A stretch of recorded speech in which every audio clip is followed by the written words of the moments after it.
Assalamualaikum warahmatullahi wabarakatuh. Selamat siang ya. Hari ini kita akan membahas tentang metode harga pokok pesanan ya. Sebelumnya apakah kalian dalam keadaan sehat walafiat ya?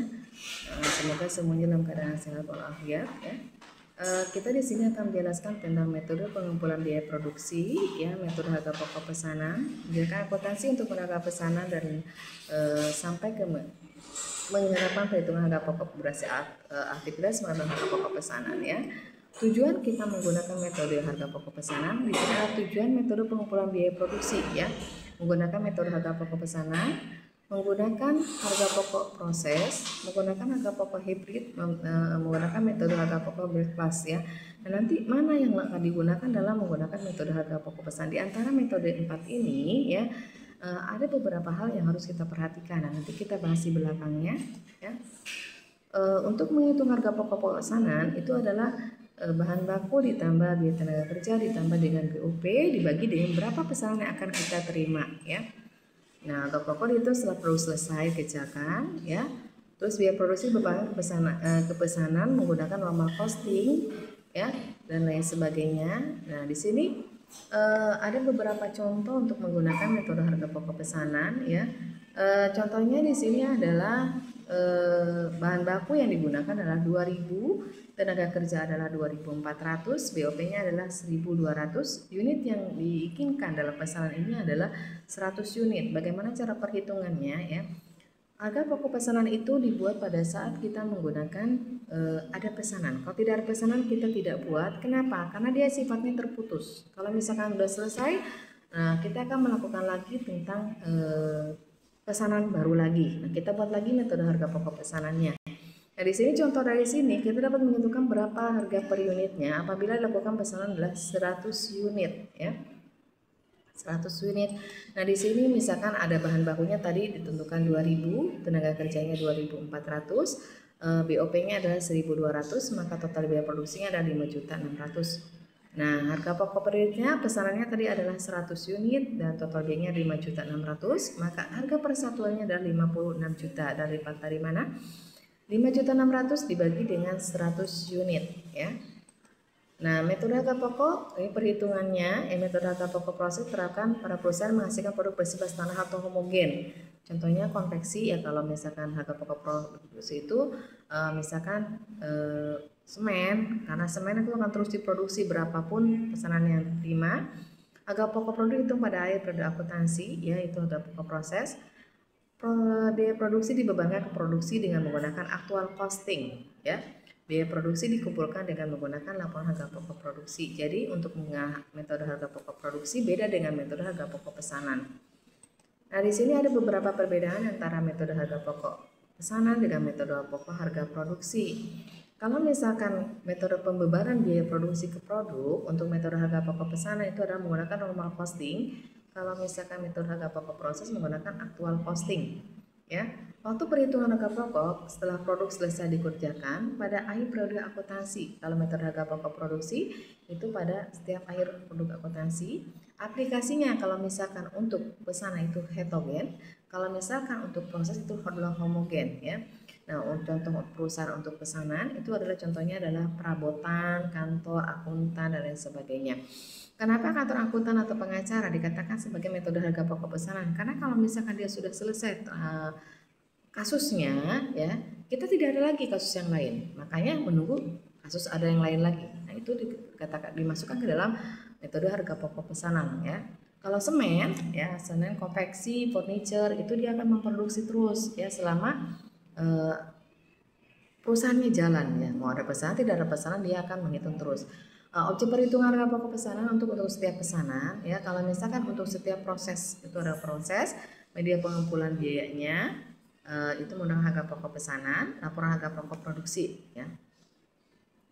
Nah, terus di sini juga ada metode perhitungan harga pokok hybrid. Tadi yang kita bahas itu kan ada 4 ya. Ada metode harga pokok pesanan, ada hybrid ya, terus ada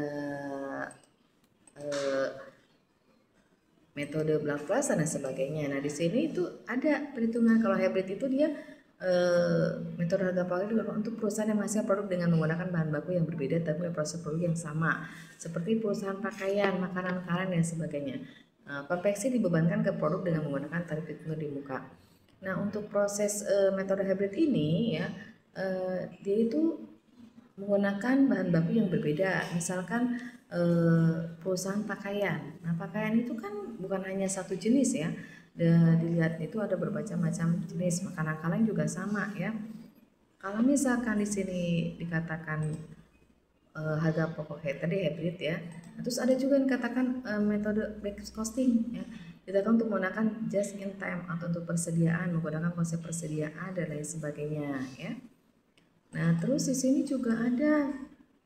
Nah, di sini ada perbedaan antara harga pokok pesanan, metode harga pokok hybrid, metode harga proses, metode harga pokok by class ya. Kalau misalkan metode harga pokok pesanan itu dihitung berdasarkan sangat terperinci. Ya, karena kenapa sangat terperinci? Karena dia menghitung semua biaya. Terus hybrid itu juga terperinci juga. Metode harga pokok proses kurang terperinci. Kalau misalnya metode harga class itu tidak terperinci ya. Makanya nah, terus di sini tujuan utama laporan probabilitas pesanan ya. Laporan probabilitas pesanan digunakan untuk menganalisis probabilitas untuk setiap pesanan sehingga manajemen dapat mengambil keputusan jenis pesanan yang seharusnya tetap produksi dan dapat mencapai upaya-upaya pengurangan biaya untuk pesanan yang tidak menguntungkan. Jadi probabilitas pesanan itu kalau tidak menguntungkan dia tidak akan melakukan proses produksi. Ya. Nah, di sini ada contoh soal, ada kasus ya Pertamina Persona Prabot ya, dia mempunyai pesanan, itu pesanan kursi tamu, kodenya 505 sebanyak 500 unit ya dengan harga jual pesanan tersebut setelah dihitung itu semuanya 150.000 per unit ya. Pesanan itu menyerap biaya produksi itu adalah tanah bahan bakunya adalah 116 juta, biaya tenaga kerjanya ada 24 juta, BOP-nya ada 12 juta, totalnya ada 52 juta ya. Kalau seandainya pesanannya 500 ya, dibebankan ke BOP-nya itu tenaga kerja langsung adalah 500 per jam ya. Nah, di sini pesanan 506 itu kursi makan 400 unit ya.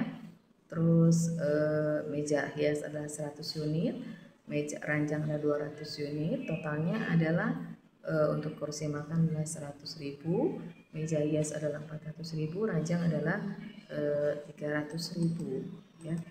Nah, seandainya untuk jurnalnya, kalau seandainya pembelian dilakukan secara kredit ya, berarti persediaan terhadap utang. Kalau misalkan dilakukan secara tunai, maka persediaan terhadap kas ya, kas kita berkurang. Tapi kalau misalkan dilakukan secara kredit, utang kita bertambah.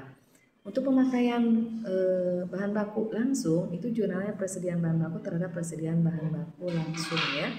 Nah, di sini kamu di materi ini kamu bisa melihat beberapa contoh soalnya ya untuk menggunakan metode harga pokok pesanan ya, produk selesai dan lain sebagainya ya.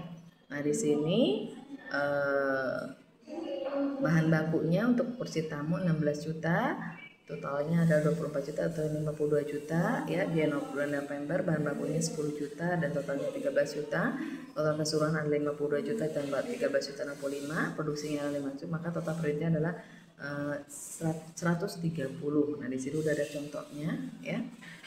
Contohnya udah lengkap ya, kalian tinggal baca aja ya untuk perhitungan biaya-biaya tentang harga pokok pesanan ya. Nah, terus di sini juga ada contoh untuk menghitung harga pokok pesanan ya. Kamu tinggal lihat ya beberapa hal yang perlu diperhatikan ya. Nah, kiranya cukup sekian materi hari ini ya. Silakan tugasnya dikerjakan di classroom dan kembalikan lagi ke classroom untuk dinilai ya. Ibu tutup dengan selamat siang ya. Semoga hari ini kita sehat semua ya.